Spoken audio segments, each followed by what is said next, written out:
So for those of you who are hopping in, hello and welcome. Drop in the chat where you're joining us from. We will get started promptly at the top of the hour. And to honor our time together, I'm going to minimize my banter. So where are you joining us from? Welcome.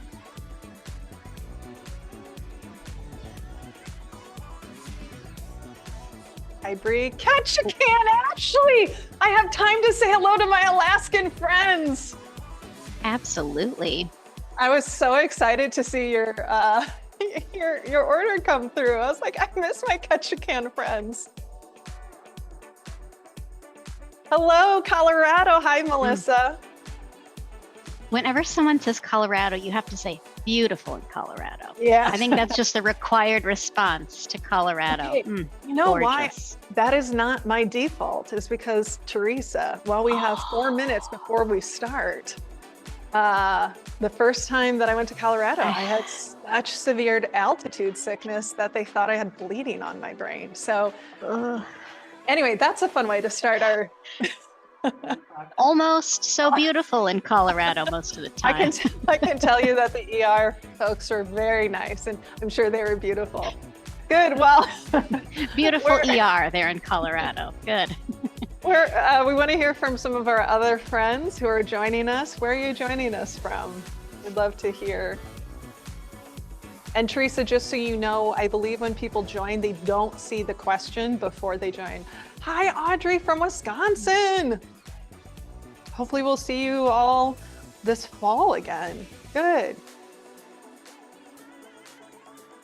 And you can change it to share with everyone, or you can just share it with us.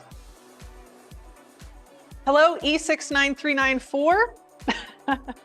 I can't see the chat responses from others. Oh, can other people see other people's responses? It should be set up to.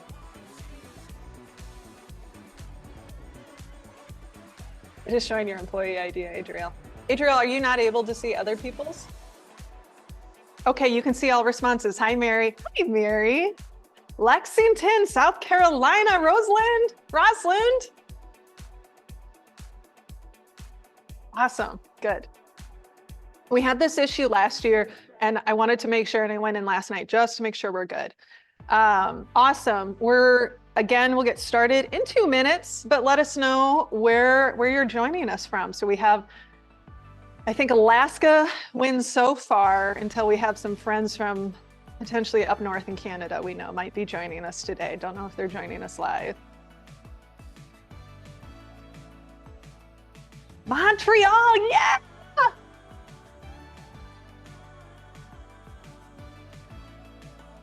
Okay, Montreal, beautiful city. I can say that, Teresa, that Montreal is a beautiful city. Hi, Jean from Philadelphia. I love seeing all of these beautiful names and messages from all over. We have Philadelphia, we have Alaska, we have South Carolina, we have Canada up in Montreal, we have Iowa, we have Wisconsin. Yeah, and hello to our Clive friends. We have West Virginia. Love that. Now, West Virginia, I say that and immediately want to start singing John Denver, right? Like that. I'm glad I wasn't the only one. Hi, Jody. Yeah, Kevin, good to see you. Good to see you. Okay, we have about 30 more seconds. And again, we're intentionally keeping this a very focused 30 minutes because we know everyone is busy. It will force us to give you a very practical tool, explore it, and give you a chance to then use it until the next time we meet. So, got a lot of friends. Hello, friends. We're so excited. Okay, it's time, Teresa. We're getting started, Sarah. Friends. So today, I'm so excited to be with you to kick off the Power Talk webinar series.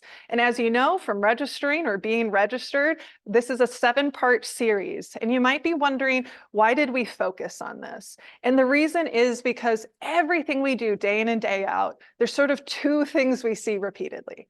The first is that we as humans, we aren't born knowing how to be in relationships. We aren't born knowing how to have conversations that are going to have the impact. The other thing is that most of the people we work with have such beautiful intentions, but they don't always know how to make the intentional impact. So here's what you can expect from this, not just today, but the entire series, is that we are going to share with you a framework, a tool, a practice that we use on a regular basis that has been proven to be super impactful. We're going to talk about how you can apply it individually, personally, as well as with your team. The other thing that is our commitment to you is that you will always get our best and newest thinking. And that is on full display today, my friends, because it is a world premiere time of version 1 of a model that we've been working on that's not in its final state, but the research is coming from the last 14 years of my research, the last 6 years of the company's research, in addition to other people's research. So we're so excited to share with you this new tool.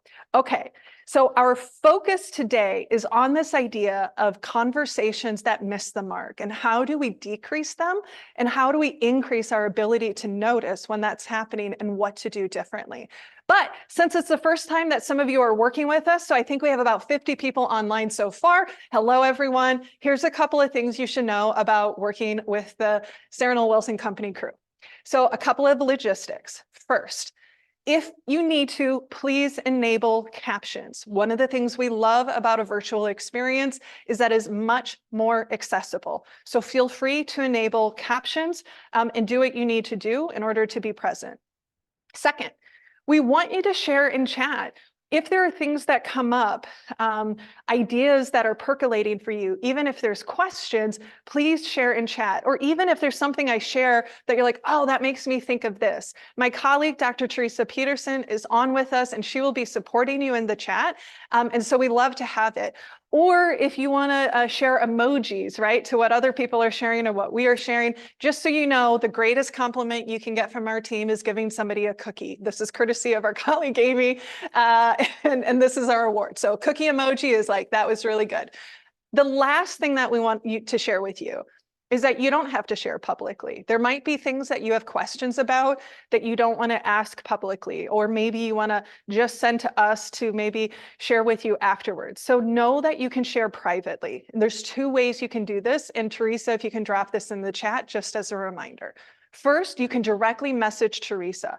And Teresa knows that anything that comes her way is intended to be anonymous, private, and then she will filter through.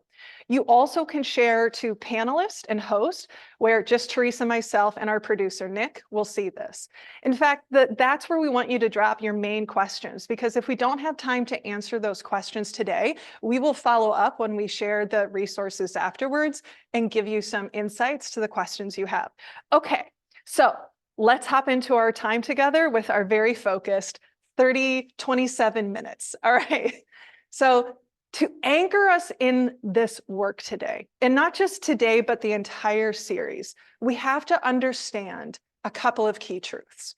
The first is we have to understand that organizations are at their core centers of human relationships, right? That everything about an organization is about how people are working together, how they're collaborating together, how they're supporting each other, how they're holding each other accountable.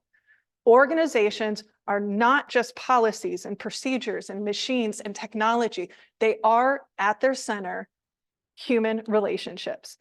And the relationships, the quality of our relationships depends on the quality of our conversations, right? So if we think about it from this perspective, our success as an organization is dependent on our relationships, which is dependent on the quality of our conversations.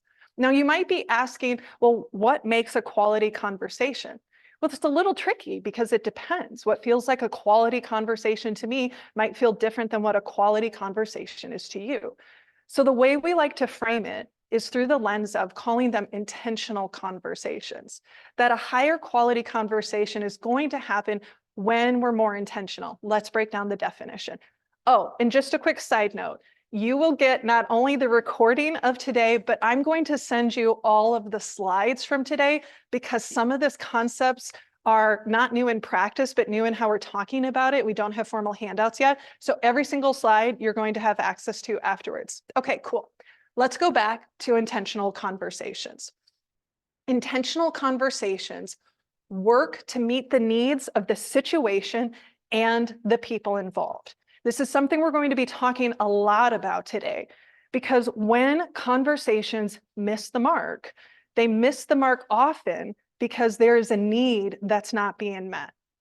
And let's think about this for a second. How many conversations do we think misses the mark? And any of you who have done work with us, you know what this number is. And for those of you who haven't, I'm going to share it's probably much higher than you think.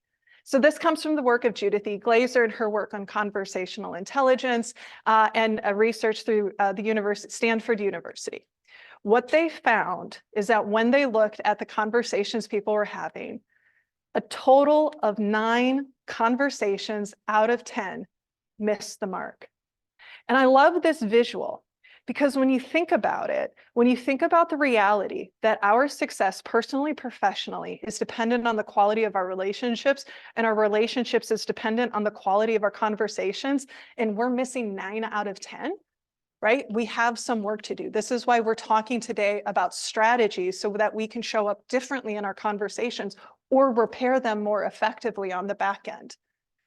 Now, let me break down what I mean when I say miss the mark, right? Miss the mark could be that we're talking past each other.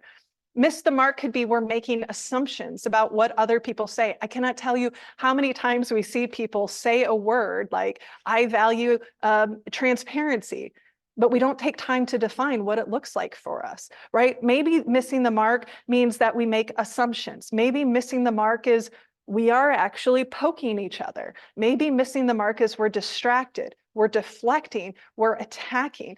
And, and maybe a conversation that misses a mark is, maybe when your husband, let's hypothetically say his name is Nick, he knows you're upset and he asks you if you're fine, and you're not fine, but you say, I'm fine, to try to convince him otherwise. That's just me? Okay, that's an example of a conversation missing the mark. The reason we wanted to start our work together with you in this whole series is because when a conversation misses the mark, whether it happens intentionally or unintentionally, it is a moment when trust can erode. So these little sandpaper moments, these moments when we pass each other, these moments when we poke each other, can have significant impact into our ability to work together effectively. And the thing that we have to think about when we think about how to show up more intentionally is that, again, often when conversations miss the mark, it's because how we showed up in that conversation didn't match the need of the moment. It didn't match the need of the situation. It didn't match the need of the person we're in conversation with, or it didn't maybe even match our own need. I don't know how many times what I needed was to speak up, and I kept myself quiet in those moments. So in order for us to get better about how do we make sure that we're decreasing the amount of conversations that miss the mark and increasing our ability to be aware and to reflect so that we can then repair or correct, we want to introduce you this new framework. Again, it's not new concept, new research, this new framework called the 5 conversational modes. Now, I want to share some background on what's driving this model. We have had the privilege of working with over 500 companies. We work with thousands of people across the world. We are privy to, part of, observe thousands and thousands of conversations. And fairly consistently, there are 5 ways that we don't show up when the relationship needs us to show up differently. And that's going to be the tool we're introducing to you today. So, my friends, let's jump into the 5 conversational modes. So the first one is that one way we can show up in a moment is to be informational, to inform. We describe this as a transactional exchange, right? This is where we're asking and telling. Some examples of of an inform mode might happen when we're doing project updates, right? We're going around the room and we're sharing where we are and what we're working on, and we're just giving information. And maybe people are asking clarifying questions, but largely it's sharing information. Maybe when you go to a restaurant, you're ordering food. This is a very sort of transactional exchange. We're giving information, they're telling us how much it costs, and we're moving on, okay? As I go through each of these, I want you just to pay attention to where do these show up in your life, and then we'll ask you some follow-up questions here in a moment. The second type of conversational mode is what we would call to advocate or advocate, right? This is where it's a positional exchange. This is where how we're showing up in that moment is to ask questions so we can understand and potentially persuade or influence people to a perspective that we have, right? So examples of what this might look like for many of you. You're in a conversation of if somebody should be promoted or not promoted, right? This is an example of showing up in an advocate way. Maybe you're pitching an idea to the team of a new way to do something. The third type of conversational mode that, again, these are the 5 most common ways people show up and need to show up, is what we call explore. This is what we would describe as a creative exchange. We're sharing, we're discovering, we're exploring ideas that maybe have more than one possibility to them.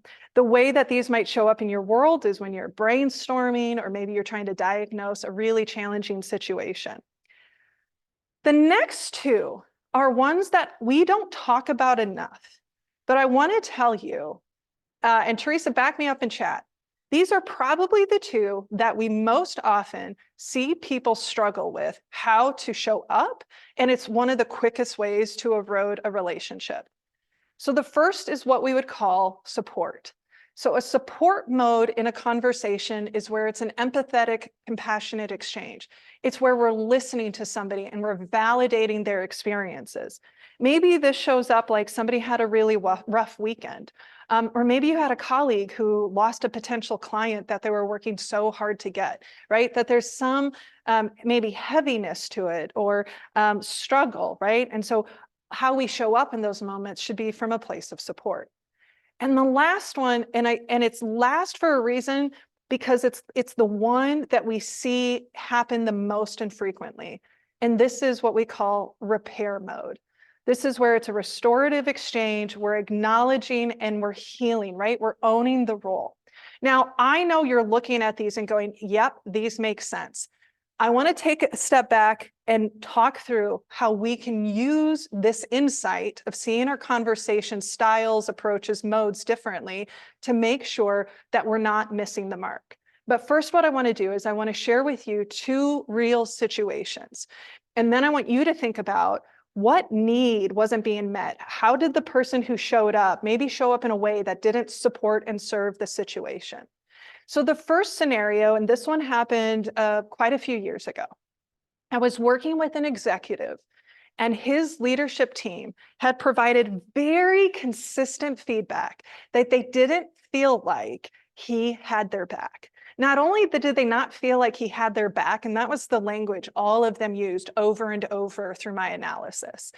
Not only did they not feel like he had their back, but they felt like he prioritized his relationship with the board over them, okay? There's some heaviness here, right? He heard the feedback, and the way he showed up, the mode he showed up, was to tell them, here's all the ways I have your back. I've tried to do it this way, I've tried to do it this way, I've tried to do it this way.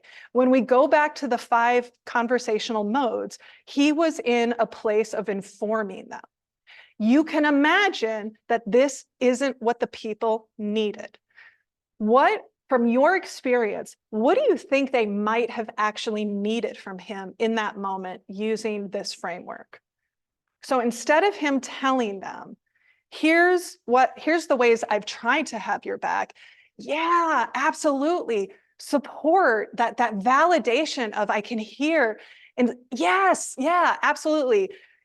Support and repair, right? Hear our pain, say, wow, I'm really I can hear that this has been a struggle. And even if that's not my intention, but I can see that's my impact, and then some repair, because we can't even get into exploring until some of that healing has happened. And one of the things that we often say is a heard brain is a quiet brain, and a heard brain is a brain that can trust. But when he went into inform mode, it actually reinforced the fissure that was already there until we got him to a place of support repair. I'm going to share a completely different scenario. Now, I want you to imagine that in this scenario, it's a leadership consultant who owns a company. We'll call her Sarah. It's my story. This is me. So as many of you know, I love to explore. I love to be creative. I love to look at all possibilities. And I had a situation with a client, actually, I probably have had more than one situation, where they had a challenge. And my brain went to, there's like 20 ways we can do this. And I just start popcorning them out. What happened was they started to shut down because I was exploring way too much, right? It became overwhelming for them. In that moment, what do you think might be their need when they have a real problem that they're trying to solve quickly? And I'm spending a lot of time in that sort of explore mode. What's your sense of what you might need if you were in their position?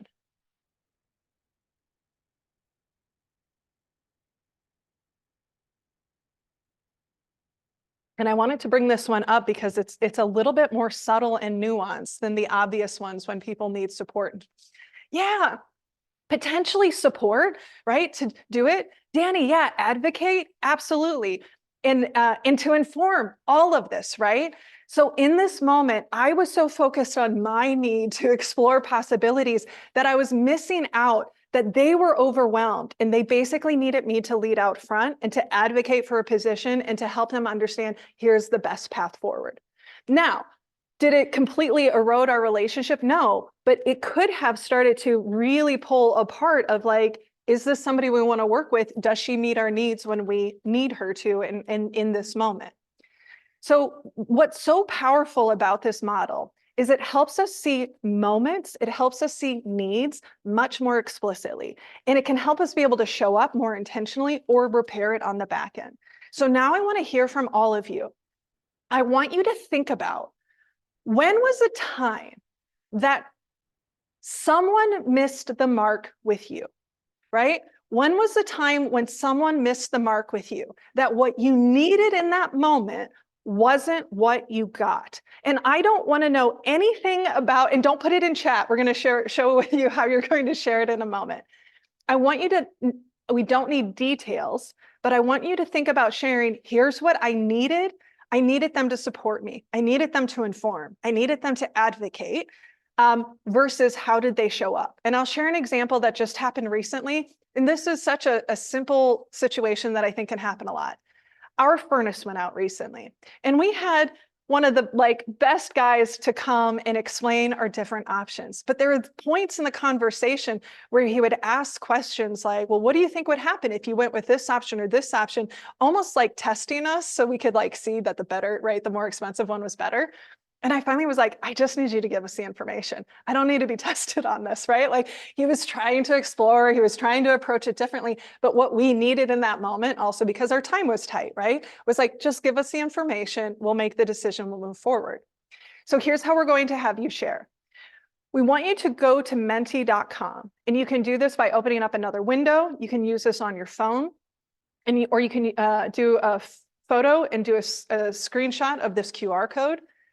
And we want you to answer, when was a time when someone missed the mark with you? What was it that they did? How did they show up? But what did you actually need from them in the moment?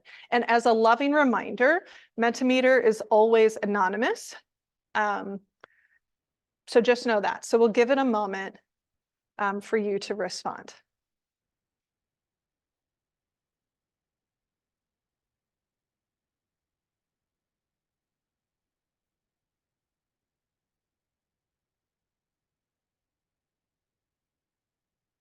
So you can take a picture of the QR code, go to menti.com.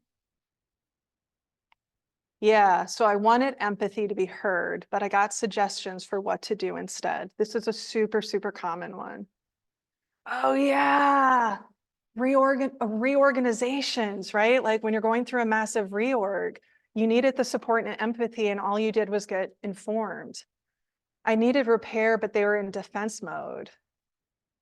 Yeah, this happens with sales conversations all the time, selling over listening and asking questions about the issues. Absolutely. Yeah, when I needed like the facts and knowledge to build on and I didn't get it, like I actually needed to be informed about this, that I wanted to explore and brainstorm all the ways that my ideas weren't working. That one jumped down, but that's okay, right? But you didn't have that opportunity. Insisted that their point of view was correct before hearing mine. Beautiful, beautiful honesty. Oh yeah, they went right into solving mode instead of exploring what the team has, I assume, meant already done. That's one of my pet peeves, is when people are like, you should do this, and they don't ask you, well, what have you already done? Information about the timeline was withheld, so you made an assumption that ultimately impacted the final product. Yeah, instead of listening, he was trying to tell me what he would do. And this, again, that's such a common one, that I needed support, but they got frustrated. That I needed support and was told what they would have done differently, or what I should have done differently. That I wanted an advocate and got support. Like, I needed you to fight for me. This is a really common one, right? Lots of people experience this, and we know that this shows up especially when we're dealing with any kind of isms, right? Somebody is experiencing racism, right? Homophobia, sexism, and something inappropriate gets said in a meeting, and all the support will happen behind, but what you needed in the moment was somebody to advocate for you. Yeah, awesome, beautiful. It can be real easy for us to identify this with other people. Now I want to flip the mirror, and I want the mirror to be facing towards us. When was a time you missed the mark with someone else? And I will tell you, I have so many of these. And what I will tell you is, as we've done this work to get more intentional about what is actually the need, it has gotten easier to repair. So I really struggled for a very long time that when somebody brought a problem to me, I went right into shooting on them. Well, you should do this, and have you thought about this, and da da da da da da da da da. And you could just see them shut down a little bit. So now I want you to think about, when was the time you missed the mark with someone else, and take a moment back and go, yeah, the reason that conversation didn't go well, or it felt gross, was because I was in telling mode and they wanted to be in explore mode, or vice versa. And my colleagues can attest to this. Again, I love to be in explore mode, and sometimes we just need to prioritize. We can't keep throwing ideas out there. We need to advocate, we need to move forward and make a decision. So again, we're going to go back to menti.com. It's anonymous. When was the time? Yeah, they wanted support and I was stuck exploring. Beautiful. Informing about a change versus exploring options with the group. Yeah, process redesign without listening first. Beautiful. Yeah, you tend to be in inform mode as an underwriter, and sometimes I need to be in explore mode, which can be so difficult when your very job is to be sharing information. Someone was sharing what they did not like about what happened, and I was prepared to provide my explanation in a defensive way instead of just listening. Beautiful awareness. They wanted support, but I didn't want to support, and exited the conversation completely. I tend to overshare, inform, explore, and then it overwhelms people, and they may have wanted support for me to ask questions. You and I may need to have coffee and work on this one together. Needed information, and I was on the expedition highway. I love that. Oh yeah, as a parent of a teenager, I tend to tell instead of listening for what they actually need in this moment, bringing bias into what I thought the need and pain point was, instead of actively listening to the viewpoint. A lot of times people ask us, what are the phrases? What are the words I can use, especially when we talk about repairing? Guess what? That insight that you all shared, imagine you going back to the person and going, you know what? I realized I was on the expedition highway, and really what you needed was just some information. Can I get a do-over? I apologize, right? Whatever it is. I realized that I was just telling you what to do when you just wanted me to listen to you, and I'm sorry about that. That's as simple as what a repair can look like. I'm not saying it's always easy, and sometimes we have to like sit with that ourselves.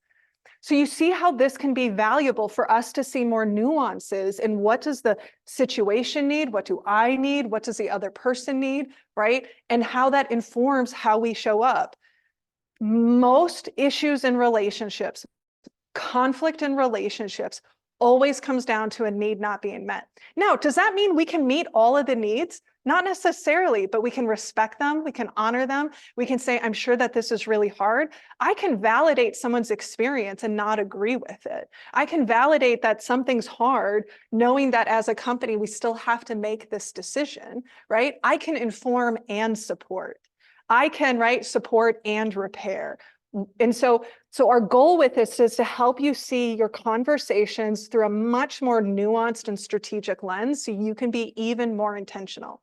So let's talk about 3 ways that you can practice and apply this. And again, this comes from our work. We are doing this week in and week out with ourselves and with our clients that we support.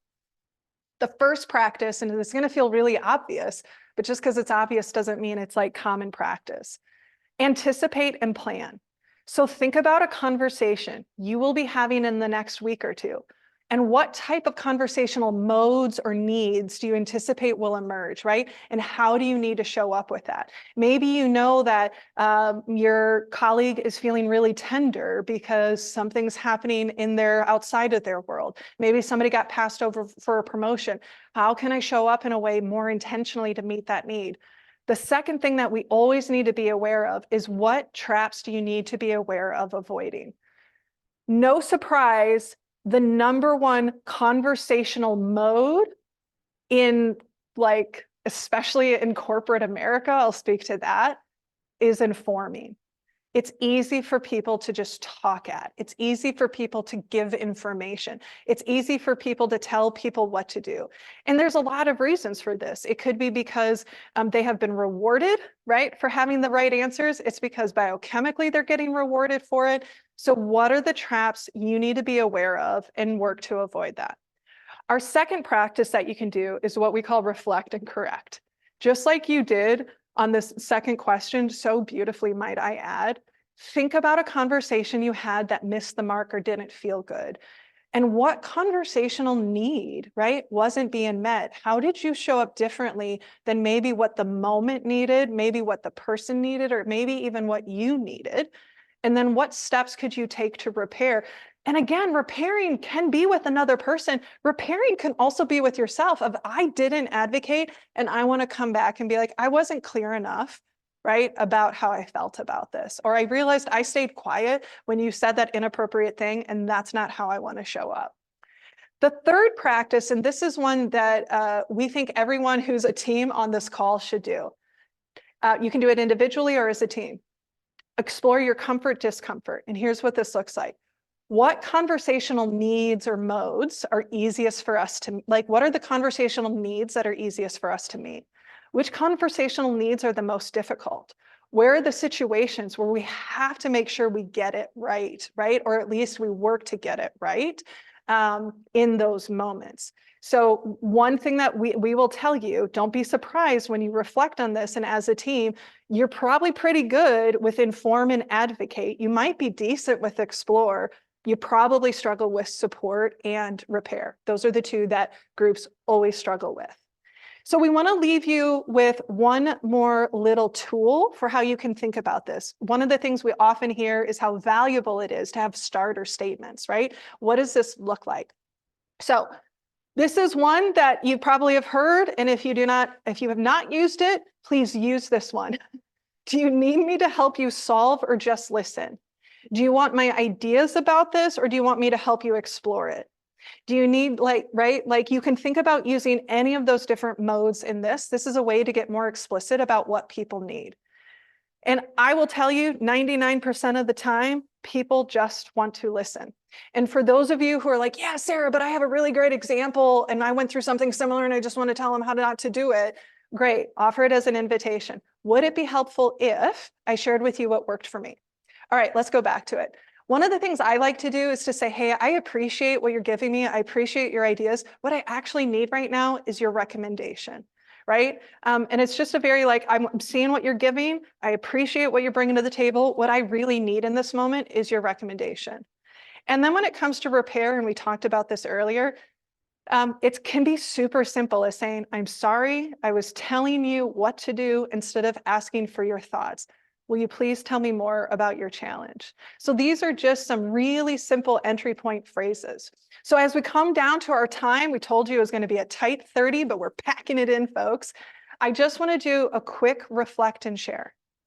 I want you to take 60 seconds to plan how you're going to use your new knowledge of the idea of conversational needs and modes this week. And then I want you to drop them in chat if you're still on with us. And if you have to bounce off, we will see you next month. But we're curious to just hear from a few of you. How do you plan on using this idea of conversational needs and modes this week?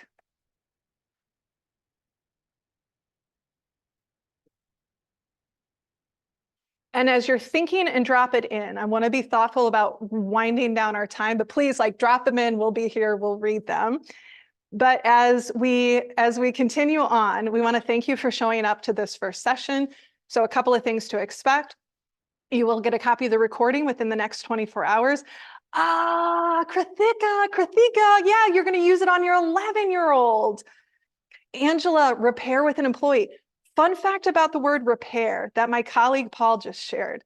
Repair is to like repair, like to get paired up again.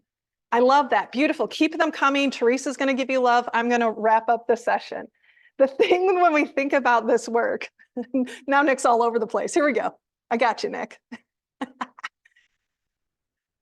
Reach out to us with comments, with questions. You can send us an email. We will respond to it. We'll send you the PowerPoint with the video recording tomorrow, by tomorrow at the latest. Let us know what questions that you have, and we will answer them. And we will see you next month on the 24th with Teresa as she talks about a tool to help you collaborate more effectively. We love you all. Be intentional. And we will see you again next month. Bye, everyone.